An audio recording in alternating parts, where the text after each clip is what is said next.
Welcome to Jesus Changes Everything, a daily podcast dedicated to providing a fresh look at the ancient and glorious truth that Jesus not only reigns, but is busy about the business of bringing all things under subjection, that celebrates the wonder and the glory that he has been given all authority in heaven and on earth.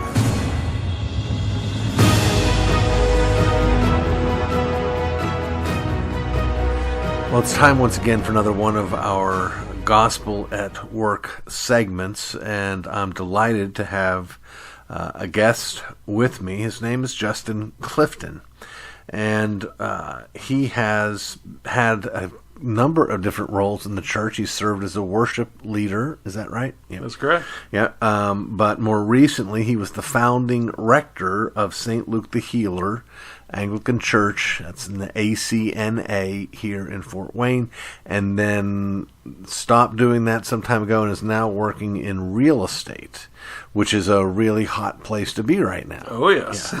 And Justin is a friend, and we had a meal together a week or so ago, and I asked him if he'd be willing to come in and talk, as we do in this segment, about how the gospel impacts his work. And maybe the best thing for me to do, Justin, is to just drop that question and get out of your way.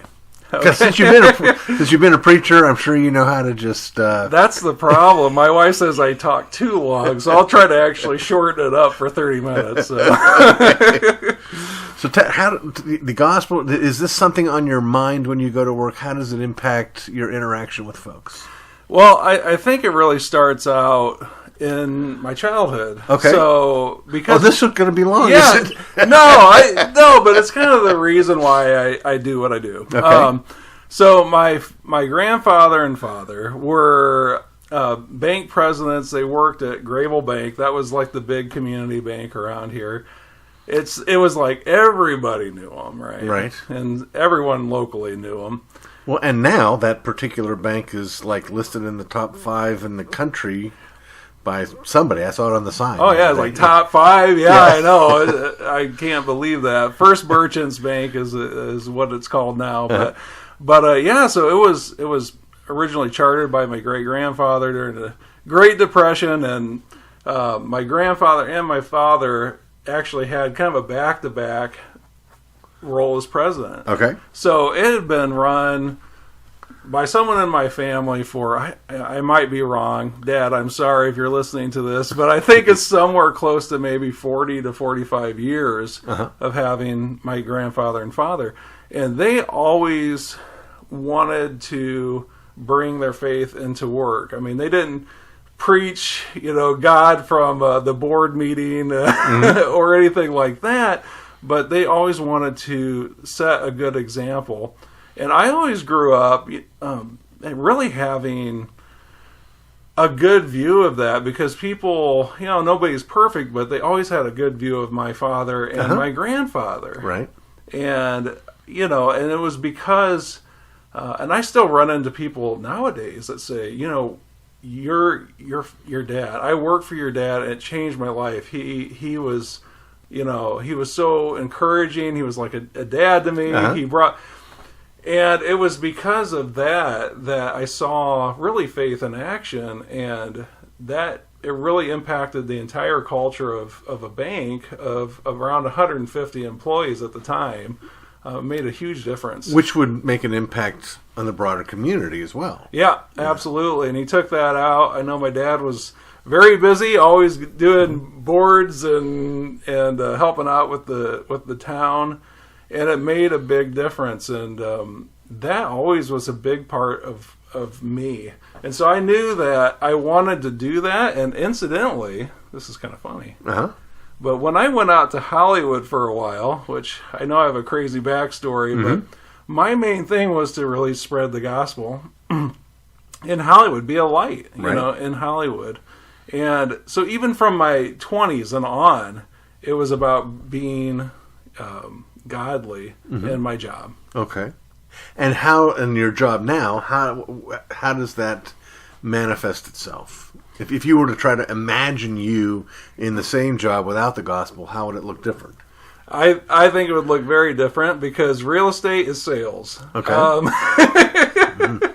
So when I say I'm a salesman, you could probably come up with some pictures of what a salesman could be. It might be positive, might not be so positive. Well, let me interrupt you there. I never actually saw the study, but I heard this somewhere that pastors, when a survey was done about which jobs were most respected, and in the list, pastors were very low. Unfortunately, they were one step below used car salesmen. Yes, but I have improved, right? But they were one step above lawyers. So, okay, well, there you go. Yeah, and I think, a lot of people don't think of realtors as salesmen, but they are. They help you sell your home. And so there's a lot of ways that you can sell that's, you can put, you can be all about the dollar. And I think doing that, you can trample on a lot of people. You can really easily use people. You can view people as transactions. And I think that piece of it, I didn't want to bring that into it. I wanted to hold myself to, a higher standard, like your parents, your dad and your grandfather. Right. And so when I think about it, I think about, I want to do the kind of business with every client that they would use me the rest of their life. Now, you wouldn't do that if really there's two key components in my opinion. One is character, not perfection, right? But good character, which my dad, my grandpa had. The second one I think is excellence. Okay, tell me more about that. So it's not just to be a really nice guy, right? Because I've met some really nice guys that aren't very good at their job. Yeah. And nothing, wrong with, don't want to badmouth anything, but being excellent also shows a different side of your character. And I think when you go through the process and you communicate extra, you make sure to go the extra mile, people know that you care for them. And when you have character and excellence, that does build that trust, and then that trust builds, lifelong business. And I've heard it said. Again, I don't know if it's true. I don't know where this came from. I'm like my dad too, in that I'm always citing studies that I don't know what studies they are, and not really citing them technically. I'm just alluding to them. But one of them said something like this: that if you put this is back in the days before the internet, yellow pages. If you put the ichthus in your advertisement, it actually hurt your business. Not because evil atheists hate you, but because people's experience with those who publicly profess to be Christians was so negative that they tried to steer clear from that. Does that ring a bell? Does that you think that's feasible? That's what happened? I think that is pretty feasible. I mean, it's pretty bad when you're a pastor and a Christian, and then you see that on billboards, and then you go, I don't know. And why is that? You know? I think part of it is, one, I don't want to be unkind to anybody, but you could have two different motives for putting that ichthus in there. You could have a genuine motive to honor the Lord and say, look, I've got this billboard, or I've got this van that's driving around town, and I want people to know there are Christians out there, and I'm one of them. And that could be your motive, and that's a good motive. The other hand could be, I'm trying to get business here, and I'm willing to use Jesus to get business. And that's probably not a good sign of a really healthy character to begin with. That may be part of it. Another part of it is a kind of business antinomianism. That is, because because I'm a Christian, and I've told you I'm a Christian, you're going to have to be patient with me, and your standards are really going to have to be low. You better give me a 5-star review, even if I gave you a 3-star service. Exactly, right? yeah. Because we're Christians together, right? Exactly. Yeah. And I remember a friend one time said, how common it is when one Christian decides to hire another Christian and thinks, well, because we're brothers, maybe he'll give me a 10% discount. And he said, how come no one ever thinks, because we're brothers, maybe I'll give him an extra 10%? Exactly. It's so true. It's so true. And I think you don't want to put anyone down, but I'm kind of a guy just to tell you what I think. And I think if you're selling really hard, and we can do this as a pastor too. So when I put my pastor hat on, I can say sometimes we can use Jesus to sell our own church, our own idea for ministry, and it's not really about the gospel, but you use it as a way to sell it, and it can get to be a pretty slippery slope. Yeah. And I think really it comes down to this is, what message are you sharing? Yeah.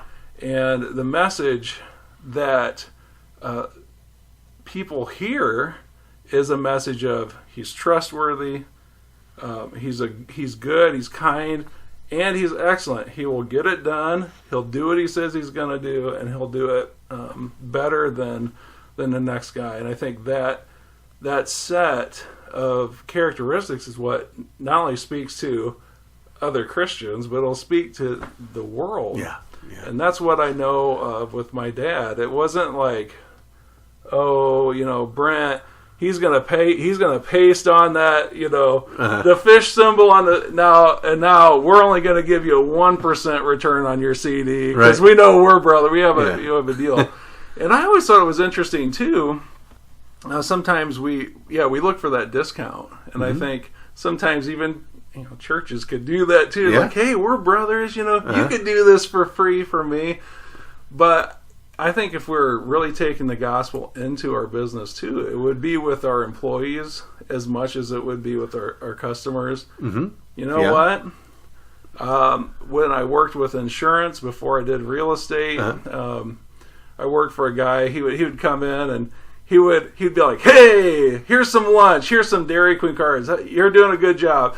And he would be really encouraging. And it's like, he didn't have to do that, right? But you know what? It made me feel good. Sure, he paid me well, and he didn't have to go out there and make sure that Christ is glorified. He knew that I was going to go do that. Yeah, and I think there's something about our security in Christ, our treasure being in heaven, that ratchets down not our desire to do well and to do excellent, but our desire to look at everything as a competition. And one of the things that a good, sound economic understanding can help you with is it obliterates that idea that business deals are zero-sum games, that someone wins and someone loses, right? And so when you're selling a house, let's say that you've got a house. Someone says, "Please sell my house." The house is going to sell for $100,000. The buyer, if they valued the house at $90,000, isn't going to be the buyer, are they? Nope. No. And if he offers $90,000 and the seller values it at $100,000, not going to be a sale. That's right. The only way for there to be a sale is if the seller would rather have whatever the money is, and if the buyer would rather have the house than the money. So each person ends up getting what they want more, which means both sides profit. Yep. And so then when you go out there and you're selling houses, you're not cheating people, you're not stealing from people, you're giving people the opportunity to get a house. Yeah, that's right. That's right. Or to sell a house. And I think that's the big difference. And one of the things that got me initially attracted to working with Keller Williams when they first started was they have a set of values, and one of their first values is win-win. Good. And that one has always stuck with me the most, because really, if you're going to be a Christian coming into this, if you value, well, either I'm going to win, or my client's going to win, or your client's going to win, there's nothing wrong with negotiating and finding the right price, but having that set of, if we all come away happy, that's really the best situation. That's what we're aiming for. Yeah. One of the things I notice happens, particularly in the real estate world, is people take offense. Right? So if I'm offering my house for sale for $100,000 and you bring someone in and they offer me $60,000, okay, you may tell them, don't offer them $60,000, it's going to make them mad. I'm not going to get mad. I'm just going to say no. Right. There's no need to be mad. And I don't know. It just strikes me that there's a lot of fear. And maybe it's because it's one of those places where negotiation does happen, right? When you go into the store and there's a price tag, that's easy. That's what it is. Yeah. But when there's going to be the back and forth, then it can get you nervous and uptight. You talked about being an employee. As an employer, is there an element where your understanding of your dependence upon God's grace will impact your interaction with people that are under you in the chain? Yeah, because I think one of the biggest pieces is knowing that we always have to grow, and we're always growing. There is the excellence piece. I mean, we want to be excellent. Sure. We want to do it right, but when there's people that are still learning and still training, it's very easy. Like with a dad with a kid, it's like, no, don't do that. You're doing it wrong. I'll do it. Right. And then they do it. No, don't do it. And you do it over and over again. Then what happens to the kid? The kid becomes frustrated. They say, I can't do it. Never mind. And they become very passive. They don't learn it. And I think that really my understanding of the gospel is you are always being perfected. Yes, You're always absolutely. being worked on. And even as an employer, that I do not know everything. Right. I don't know what your day's been like. Sometimes I don't know what you don't know. And coming from it from a perspective of actually helping you along and even training your employees to actually overtake you, become better than you. Right. And that sense of the gospel is not sensing, we compete, I mean, you compete for business against other businesses, but that's really the true gospel. If you can train somebody and they're better than you, and you don't become jealous, you don't take offense, and you go, good job, I'm so proud of you, keep going, that makes all the difference in the world. And that is actually a couple of the people that I got connected with initially, and seeing that it really made a big difference on me. Well, that's good. I know that theme is a really big deal in football. Here you are in my office. You can see my signed Joe Hayden jersey and my Steeler helmet over there. The Steelers matter a great deal to me, which means, by the way, I read about them all the time. And right now we're in post-draft, preseason season, and there's all the conversation about what is going to be the relationship between these new young guys and the old guys. A couple of years ago, the Steelers drafted a quarterback, I believe, in the second round, and I believe that was it was Mason Rudolph, I think, the one they still have as their backup. And they asked the starter, Ben Roethlisberger, what do you think? And he said something flippant about not going to help. Now, I think it's probably an awkward sense of humor, and I think he probably was. But still, that's what one could argue has been going on in Green Bay with Aaron Rodgers. They drafted, not in the second round, the first round, a new guy, and he's just not having it. I think there's something very important about a healthy organization, whether it's a football team or a real estate office, that says this is what we're going to do, and even doesn't look at inside the office at everything as a zero-sum game. Right. That the credit you get is the credit I lose. The commission you get is the commission I lose. The promotion you get is the promotion I lose. we're supposed to be cooperative. I know when I was blessed to work at Reformation Bible College, I just so respected and admired my colleagues, the other professors there, that there was never any danger where I'm going to be like, oh, well, he got 2 books published in the last much time, and or anything like that. Or even he got to pick which class, and I had to take what's left over. You're coming to serve the client. And together, while we may look back on our college and say, well, I really like this professor, but overall, you're going to say, how did this school do for me? And I want not them to think about me, I want to think about the school. How did the school do for them? So, again, there's a freedom that comes with our security. I don't know if you've ever heard this analogy. I heard it as a kid in camp. That in hell, there is this great long banqueting table filled with the finest foods. And there are people across this table from each other, and each of them has a rope around their wrist and a spoon. And the rope's tied across the table to somebody else. And they're tugging and pulling, and the torture of hell is that they can't get any of this food because they're tugging and pulling.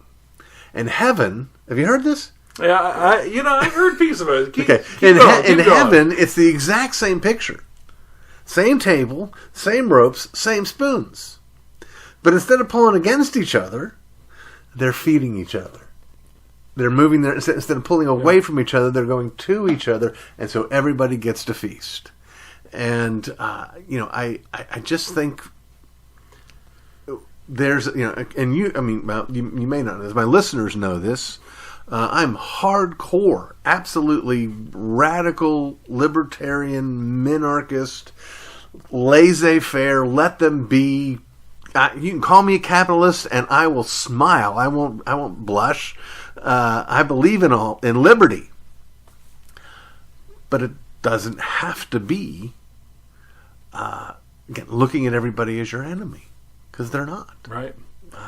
I think that's really can be a sad tale. Yeah. In business, when you are, and you see this even in churches, competing, for people, and I get it. Everybody has their own preferences for where they want to go. Right. But when you see that as a competition, everybody loses. Really, yes. I mean, honestly. And one of the perspectives that I find really wonderful in real estate, and I've heard this from different realtors, as they go, "There's enough business for all of us." Yeah. Well, and the same is true with church. Right. If tomorrow everybody woke up or next Sunday everybody decided to go to church, there wouldn't be enough seats. Nope. So the problem is not that somebody else has too many. Right. I know for Dunamis Fellowship that produces this podcast, apart from my precious wife, every other board member is a pastor here in town. And every other board member has a church bigger than mine. Some of them much bigger. And I could look and say, oh, well, this isn't good. Or I could think, who else would I want to have on? If I want these men to be on my board because of the things that I love about them, why wouldn't I want sheep to be under their care? That's right. That's right. Yeah. Yeah, I agree. Well, I really appreciate you taking the time. We are out of time at this point, but I appreciate you coming on, and I'm going to guess, I'm going to try to find another way to have you on again, because I've enjoyed talking with you, and I'm sure that our listeners have enjoyed it as well. It'll be good. That's the problem with getting two pastors in a room together. You can't keep it to 30 minutes, but that's all right. Well, again, I appreciate it, and I ask God's blessing. If someone's listening in Fort Wayne and they want to buy a house or they want to sell a house, how would they find you? Well, you can go to justin-clifton.com. That's me. You can find me on there. It's got my phone number. I'll just put it out there. You can call me anytime, 260-433-0626, and you can find me on there. Love to help you out. Excellent. Thank you, Justin. And treat you with excellence. You've been listening to the Jesus Changes Everything podcast, a production of Dunamis Fellowship, the teaching outreach of Dr. R.C. Sproul Jr. If you've enjoyed this podcast, we encourage you to subscribe, which you can do at all the usual outlets, to tell your friends, and to spread the word. To learn more about the work of Dunamis Fellowship, please visit rcsproulJR.com. And join us next time on Jesus Changes Everything.